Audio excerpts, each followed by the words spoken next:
चलिए बच्चों, आज हम 8वीं में गणित में 6वां अध्याय सांख्यिकी पढ़ेंगे। सांख्यिकी क्या होती है? जब हमें बहुत वृहद डाटा के बीच, आंकड़ों के बीच किसी प्रकार की गणना करनी होती है तो हम गणित की इस शाखा सांख्यिकी का प्रयोग करते हैं। सांख्यिकी के 3 अंग होते हैं। पहला होता है समांतर माध्य, जिन्हें हम औसत भी कहते हैं। उसके पश्चात होती है मध्यिका और तीसरा होता है बहुलक। आज हम समांतर माध्य के बारे में सीखेंगे। समांतर माध्य अर्थात औसत, इसका सूत्र होता है आंकड़ों का योग बटे आंकड़ों की संख्या। उदाहरण स्वरूप एक प्रश्न है हमारे सामने, प्रथम 5 विषम प्राकृत संख्याओं का समांतर माध्य ज्ञात करो। तो चलिए हम करते हैं। तो पहले हमारी 5 विषम प्राकृत संख्याएं कौन कौन सी होंगी? 1, 3, 5, 7, 9। इसका हमें समांतर माध्य ज्ञात करना है तो सूत्र आंकड़ों का योग बटे आंकड़ों की संख्या। हम इसका योग कर देंगे और वो हमें प्राप्त हो रहा है 25 और 1, 2, 3, 4, 5 आंकड़े हमारे पास, तो हम 5 से भाग दे रहे हैं तो 25 बटे 5, तो उत्तर हमें प्राप्त हुआ 5। अर्थात प्रथम 5 विषम प्राकृत संख्याओं का समांतर माध्य 5 होगा। चलिए बच्चों, अब हम एक एक्टिविटी से इस प्रश्न को देखते हैं।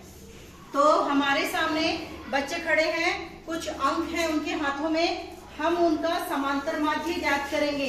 तो चलिए नाम और अंक जल्दी बताइए। 74, 73, 55। हाँ, तो बच्चों ये बताओ कि हम इसका समांतर माध्य कैसे ज्ञात करेंगे? क्या सूत्र है हमारा? माध्य बराबर आंकड़ों का योग बटा आंकड़ों की संख्या। Good, very good. तो चलिए इन आंकड़ों का योग करिए। चलिए बेटा आप करिए, सारे आंकड़ों को देख के योग कितना आ रहा है बताइए।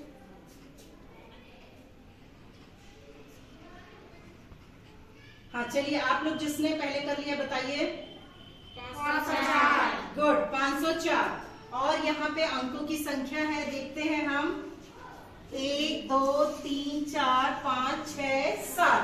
तो आपने बताया कि योग है 504 और आंकड़ों की संख्या है 7। तो इस तरह से हम इसको कटा देते हैं। 37, 49, 7 दूनी 14।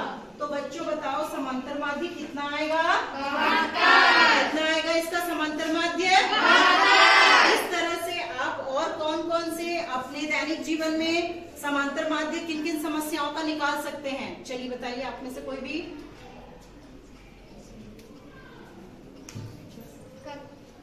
परिवार के सभी सदस्यों का।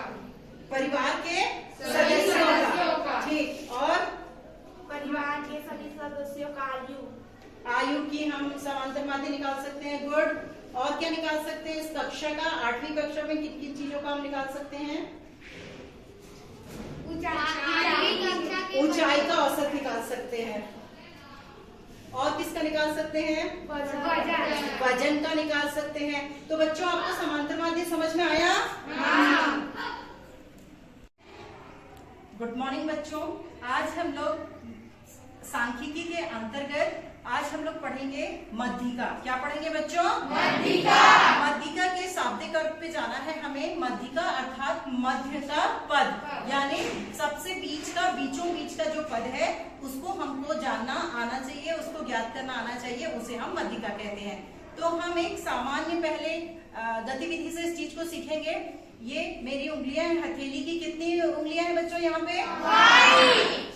5 उंगलियां हैं। 5, 1, 2, 3, 4, 5। अगर मैं बोलूं कि बच्चों इसमें मेरी मध्य उंगली कौन सी है, तो आप कौन सी बताएंगे?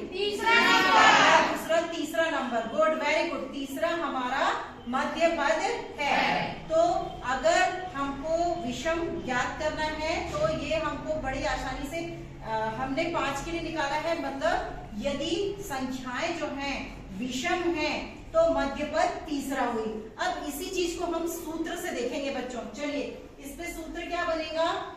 मध्यिका ज्ञात करने के लिए यदि n, जैसे हमने 5 उंगली के लिए किया, तो यदि n विषम हो तो मध्यिका का सूत्र होता है n + 1 बटे 2 वा पद।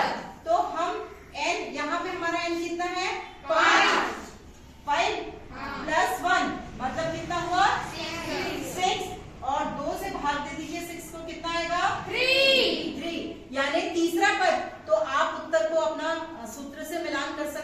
पहला, दूसरा, तीसरा, तीसरा पद आया। तो आप यदि सूत्र भूल जाते हैं तो इस तरह से 5 उंगली निकालेंगे और देखेंगे कि तीसरा पद मध्य पद है तो आपके सूत्र से भी आ रहा है कि नहीं। तो आप अगर सूत्र भूले हैं तो इस तरह से अपने से सूत्र भी बना सकते हैं। चलिए अब हम इसमें आपके प्रश्नावली का एक प्रश्न देखते हैं। माध्यिका ज्ञात कीजिए। एक कक्षा के 11 छात्रों का भार किलोग्राम में निम्न प्रकार है। बच्चों का भार दिया हुआ है एक कक्षा का 25, 27, 29, 32, 30, 28, 26, 31, 35, 11 और 34। तो बच्चों हमको मध्य पद ज्ञात करना होता है। तो सबसे पहले नियम होता है कि जो हमारे आंकड़े हैं, जो हमें संख्याएं दी हुई है, उसे हम आरोही या अवरोही क्रम में लिखेंगे।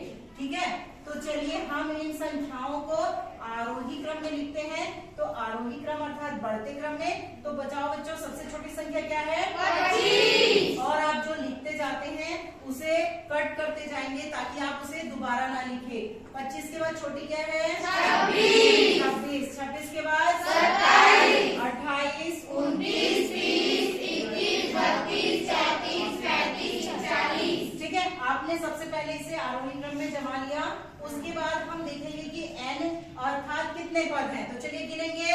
1, 2, 3, 4, 5, 6, 7, 8, 9, 10, 11। तो हमने लिखा n बराबर 11 अर्थात विषम संख्या। और विषम संख्या का सूत्र माध्यिका का अभी हमने देखा है कि n धन 1/2। वहां पर अब हम मान रखेंगे n का मान हमारा 11 धन 1/2। तो बताइए 11 धन 1 कितना आएगा बच्चों? 12/2।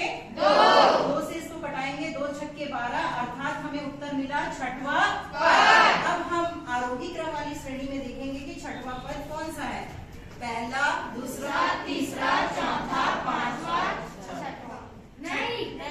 यहाँ से कितना है? पहला, दूसरा, तीसरा, चौथा, पांचवा, छठवा। तो इस तरह से हमें छठवा पद मिला 30। तो हमारी माध्यिका हुई 30। बच्चों अभी हमने माध्यिका याद करना सीखा जब n जो है पदों की संख्या विषम थी। अब हम इसकी दूसरी शर्त पे जाते हैं कि यदि n सम संख्या हो, पदों की संख्या सम हो। तो सबसे पहले हम फिर से उंगली पे आते हैं। बच्चों यहाँ पे कितनी उंगलियां हैं? 4। 1, 2, 3, 4। 4 अर्थात सम। 4 अर्थात सम। अगर इसमें मध्यपद देखना है तो क्या आपको मिल रहा है? ये कोई सा मध्यपद समझ में आ रहा है? नहीं आ रहा है। तो आपको ये पता चल रहा है हमें कि मध्यपद इन दोनों के बीच का होगा। अर्थात दूसरे और तीसरे पद का अगर हम औसत या समांतर माध्य निकालेंगे तो वो हमें मध्य पद मिलेगा। दूसरे पद और तीसरे पद का समांतर माध्य या औसत। तो चलिए इसके लिए ये सूत्र के रूप में क्या लिखा जाएगा? माध्यिका बराबर n/2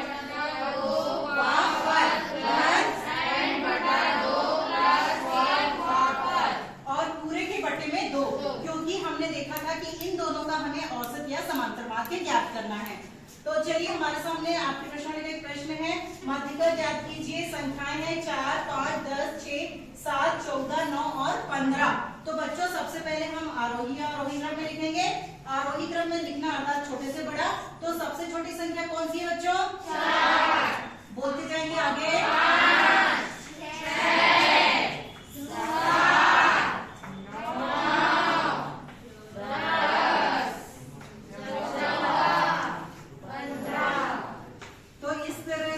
9, आरोही क्रम में लिख दिया और संख्याओं को जिसको लिखते जाएंगे उसको गोला बना लेंगे ताकि उसको दोबारा हम उस पर समय बर्बाद न करें। तो उसके बाद देखते हैं कि यहाँ पदों की संख्या कितनी है, सम है या विषम है। तो चलिए काउंट करिए।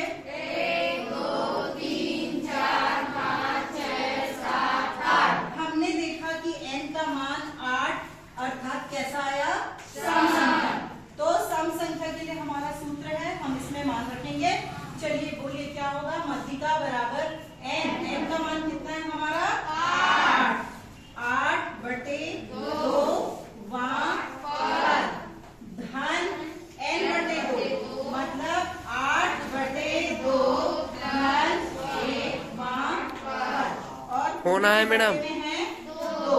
तो चलिए आगे हल करते हैं। 8/2 मतलब कितना होगा बच्चों? 4। चौथा पद धन यहाँ पे 8 8/2, 2 चौक 8, 4 और 1 5वां पद, ठीक है। और इन दोनों के बटे में 2। तो चलिए बच्चों, हम अपनी आरोही क्रम वाली श्रेणी से देखेंगे कि चौथा पद का मान क्या है। तो बच्चों चलिए आगे हम लोग करते हैं। तो 8/2 मतलब चौथा पद। तो बताइए चौथे पद का मान क्या है? पहला, दूसरा, तीसरा, चौथा। क्या है बच्चों? अब उसके बाद 4, यहाँ पे 4 आया, धन 1 5, यानी 5वें पद का मान। 5वें पद का मान कितना है बच्चों? 9। और हमारे सूत्र में पूरे के बटे में 2 है, तो हम 2 से भाग देंगे। तो 9 और 7 कितना होगा? 16/2। कटाइए, कितना आएगा? 8। इस तरह से हमें माध्यिका प्राप्त हुई, कितनी? 8।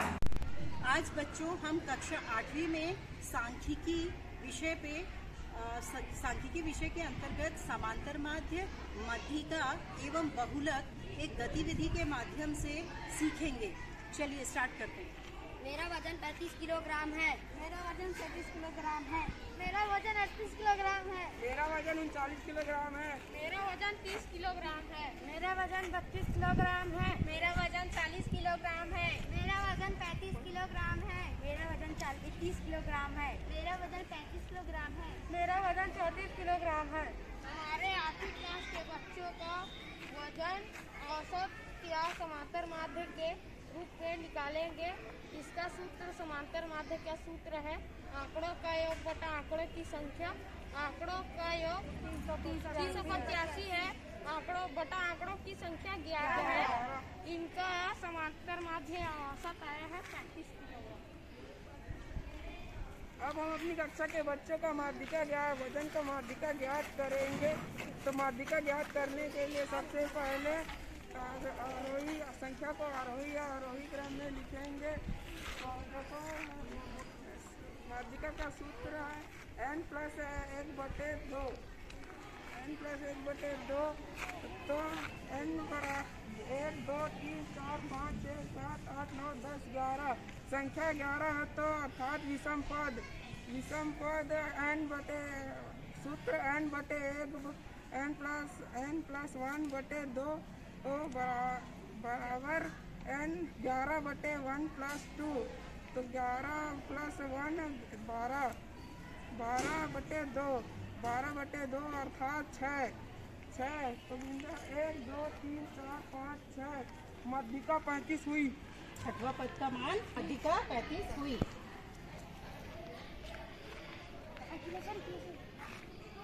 जो संख्या बार बार आए और सर्वाधिक संख्या बार बार हो उसे बहुलक संख्या कहते हैं।